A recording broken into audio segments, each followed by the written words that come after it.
तो हम लोग इस वीडियो में बात करेंगे कि नए राज्यों का गठन कैसे होता है, नए राज्य कैसे बनते हैं, किस आधार पे बनते हैं, क्या नए राज्य को बनाने के लिए एक प्रस्तावित नक्शा होना बहुत आवश्यक होता है, नए राज्य को बनाने के लिए डिस्ट्रिक्ट रेफरेंडम किस अनुसार पे की जाती है, कौन वोटिंग करता है। इन सभी सवालात का जवाब आपको इस वीडियो में मिलने के लिए जा रहा है। तो बेसब्री से आप लोगों को इस वीडियो का इंतज़ार था। तो मैं तो चाहता हूँ सबसे पहले आप लोग लाइक कर दें इस वीडियो को, प्लीज़ लाइक कर दें। बहुत मेहनत किया हूँ इस वीडियो में और बहुत मुश्किल से जानकारी इकट्ठा करके मैं अभी बना रहा हूँ वीडियो। तो शुरू करता हूँ। सबसे पहले आप लोग ये जान लें, मैं एकदम सीरियली वाइज बताऊँगा कि जो है आर्टिकल 1 जो है वो इल्यूडिकेट्स करता है इंडिया को यूनियन ऑफ स्टेट्स, ठीक है। और ये जितने भी स्टेट हैं वर्तमान में अभी, ये सभी कॉन्स्टिट्यूशन के शेड्यूल नंबर 1 में मेंशन्ड रहते हैं। तो जैसे ही कोई भी नए राज्य को बनाने के लिए बिल आती है सबसे पहले, तो उसे कॉन्स्टिट्यूशन के शेड्यूल नंबर 1 में ऐड किया जाता है, ठीक है। पहले आप ये समझ लें। अब हम जानते हैं कि नए राज्य का जो गठन होता है ये किस बेसिस पे होता है। तो ये बेसिस होता है, इसका पावर देती है हमें संविधान की आर्टिकल नंबर 3। कॉन्स्टिट्यूशन की जो आर्टिकल 3 है वो हमें ये पावर देती है कि भारत में संसद मतलब पार्लियामेंट किसी भी स्टेट को बाइफरकेट करके एक न्यू स्टेट बना सकती है, या फिर एक ऐसे रीजन जो कि 2 या 3 राज्यों में बटे हुए हैं उन सभी को मिला करके एक स्टेट बना सकती है। तो अब हम जानते हैं कि कैसे ये सब सारा प्रोसेस होता है। तो इसमें क्या होता है कि जब भी कोई नया राज्य बनने का होता है तो उसके लिए ऐसे ही शुरुआत नहीं हो जाती है।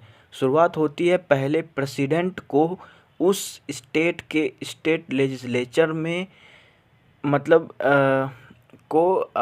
रिक्वेस्ट करना पड़ता है, एक ओपिनियन मांगा जाता है उस स्टेट के लेजिस्लेचर से कि आप लोग ये करें, मतलब कि इस पर अपना ओपिनियन मुझे दें। और उसके बाद वो उस पर प्रेसिडेंट उस ओपिनियन को अप्रूव करते हैं और उसके बाद फिर वो पार्लियामेंट में जाता है वो बिल बनकर। तो इसमें मैं आपको बता दूं कि स्टेट लेजिस्लेचर के ओपिनियन से प्रेसिडेंट बाइंड नहीं है, ना ही पार्लियामेंट बाउंड है। मैं आपको एक एग्जांपल से समझाता हूं। जैसे मान के चलें कि स्टेट लेजिस्लेचर में किसी भी एक स्टेट को बाइफरकेट करने का भेजा जाता है। जैसे मैं आपको बिहार के ही से समझाता हूँ। जैसे मान के चलें प्रेसिडेंट ने एक ओपिनियन मांगा बिहार विधानसभा से कि क्या मिथिला राज्य को बनाना चाहिए या नहीं बनाना चाहिए। तो बेशक मिथिला राज्य को नहीं बनाने का बिहार विधानसभा में, क्योंकि कोई भी अपने राज्य का बंटवारा स्वीकार नहीं करेगा। तो उसके लिए जाहिर सी बात है कि उसमें मिथिला के खिलाफ जो है हो सकता है प्रस्ताव पास हो जाए, ठीक है। तो उस कंडीशन में प्रेसिडेंट बाउंड नहीं होते हैं कि अगर बिहार विधानसभा में ये पास हो जाता है कि अगर मतलब कि मिथिला नहीं बने तो फिर मिथिला नहीं बनेगा, ऐसा नहीं होता है। अगर सिर्फ उनसे ओपिनियन मांगा जाता है कि आपका क्या कहना है, उनका ओपिनियन ले लिया जाता है। बाकी उसके बाद उस स्टेट के लेजिस्लेचर का काम ख़त्म हो जाता है। उसके बाद प्रेसिडेंट क्या करते हैं, उस बिल को इंट्रोड्यूस करते हैं पार्लियामेंट में, और पार्लियामेंट में इस चीज़ पर बहस चलती है संसद में कि जो है इस बिल में को कैसे पास किया जाए। और उसके बाद फिर इस बिल को लोकसभा में इंट्रोड्यूस किया जाता है, और लोकसभा में इस बिल को पास होना बहुत ज़रूरी होता है। और उसके बाद फिर यही बिल राज्यसभा में जाती है, उसमें भी इसे पास होना अनिवार्य होता है। जब ये लोकसभा और राज्यसभा दोनों से पास हो जाता है तो उसके बाद फिर प्रेसिडेंट का अप्रूवल चाहिए होता है, जब जाके वो एक्ट बनता है। अभी तक में ये एक्ट नहीं बना है, ये एक बिल है, ठीक है। ये बिल पहले रहता है, बिल के बाद ये एक्ट बनता है। तो अब हमें ये जानना है कि प्रेसिडेंट को आखिर क्या ज़रूरत पड़ गई कि प्रेसिडेंट भला स्टेट लेजिस्लेचर को कहने के लिए जाए कि हाँ भाई आप जो है ऐसा स्टेट लेजिस्लेचर को उस पर्टिकुलर बिहार विधानसभा को या फिर उस पर्टिकुलर स्टेट के विधानसभा को आप ऐसा ओपिनियन के लिए बोलें कि हाँ आपके राज्य को का बाइफर्केशन ज़रूरी है, आपके इसके बारे में क्या ओपिनियन है। ऐसा नहीं होता है। इसमें क्या होता है कि जो कैबिनेट मिनिस्टर्स होते हैं, जो रूलिंग पार्टी होती है सेंटर में, वो प्रेसिडेंट को रिकमेंड करती है कि आप ऐसा रिकमेंड करें उस स्टेट के लेजिस्लेचर को। और कैबिनेट मिनिस्टर को कौन रिकमेंड करता है? कैबिनेट मिनिस्टर को रिकमेंड करती है वहाँ की जनता, वहाँ की जो डिमांड कर रही है वहाँ का उस राज्य से अलग होने का, वो डिमांड करती है। तो ऑल इन ऑल यहाँ पे बेस हो जाता है आपका जो वहाँ की जनता है वो। और इसमें सबसे ज़्यादा काम करती है कि कौन सी पार्टी रूल में कर रही, कौन सी रूलिंग पार्टी है। तो जो रूलिंग पार्टी रहेगी वही जा कर के फिर आपकी बनेगी, क्या बोलते हैं कि वही, मतलब कि कर्ता धर्ता वही रहती है कि वही उस राज्य को बनाएगी। प्रेसिडेंट सिर्फ यहाँ पे एक जरिया है अप्रूवल देने का और सब कुछ करने का।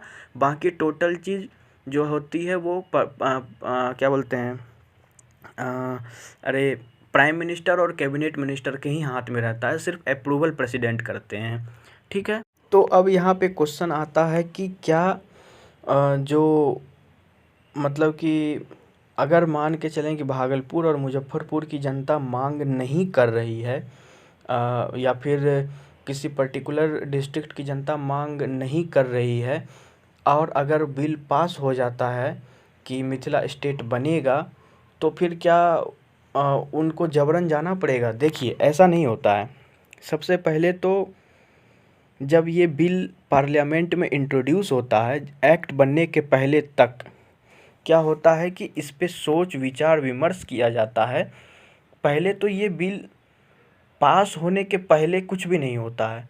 जब ये बिल पार्लियामेंट में इंट्रोड्यूस होगा और इंट्रोड्यूस होने के पहले, जब ये लोकसभा जाने के पहले जब ये बिल पार्लियामेंट में रहेगा, मतलब संसद में रहेगा, तो वहाँ पे ये विचार विमर्श होता है कि इसमें कौन से नक्शे को इंट्रोड्यूस करना है, ठीक है, कौन कौन से ज़िले इसमें आएंगे, वो वहाँ पे संसद में होता है डिसीजन, वहाँ पे निर्णय लिया जाता है, ठीक है।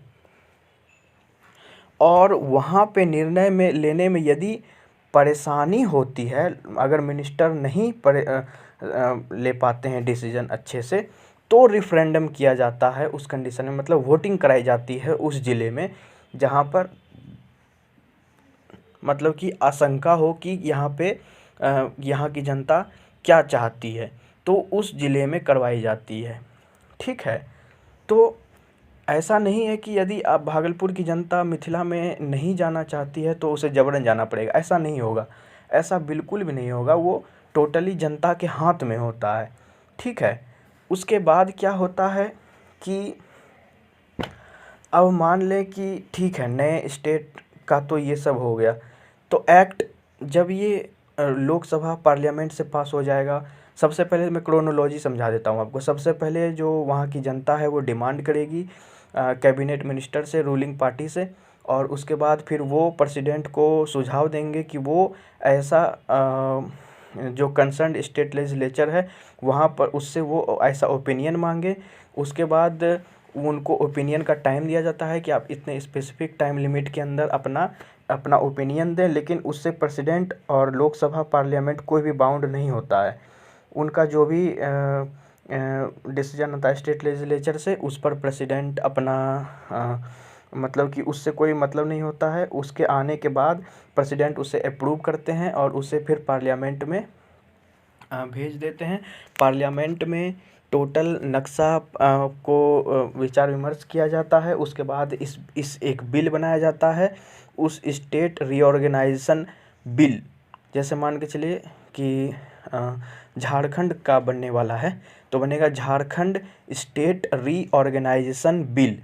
और उस बिल को लोकसभा में इंट्रोड्यूस किया जाएगा और मेजोरिटी से 545 जो एक टोटल नंबर ऑफ सीट्स होती है, तो वो पूरा मेजोरिटी सीट होनी चाहिए, उसको वो मेजोरिटी से लोकसभा में पास कर जाएगा यदि ये बिल, फिर ये राज्यसभा में पास कर जाएगा ये बिल, तब जा कर के ये एक्ट, उस समय भी ये एक्ट नहीं बनेगा, उसके बाद प्रेसिडेंट इसे अप्रूव करेंगे तब जा कर के ये एक्ट बनेगा। और उसके बाद ये एक्ट जब बन जाएगा तो उसके बाद एक पर्टिकुलर टाइम पे एक उस डेट को, मतलब कि उस स्टेट को बाइफरकेट कर दिया जाएगा और उस दिन एक न्यू स्टेट का जन्म होगा। और उस न्यू स्टेट को शेड्यूल नंबर 1 कॉन्स्टिट्यूशन के शेड्यूल नंबर 1 में ऐड किया जाएगा कि हाँ ये नया स्टेट आज के दिनांक में भारत में बना है। जैसे कि झारखंड, छत्तीसगढ़ और उत्तराखंड बना था, तो शेड्यूल नंबर 1 में ये तीनों स्टेट को बाद में ऐड किया गया। फिर तेलंगाना बना तो तेलंगाना को भी बाद में ऐड किया गया। इसके बावजूद यदि आप लोगों का कोई क्वेश्चन रह जाता है तो आप लोग ज़रूर पूछें। मैंने पूरी कोशिश की है आप लोगों को जानकारी देने की। धन्यवाद। जय हिंद, जय भागलपुर, जय बिहार, जय आंध्र प्रदेश, जय भारत।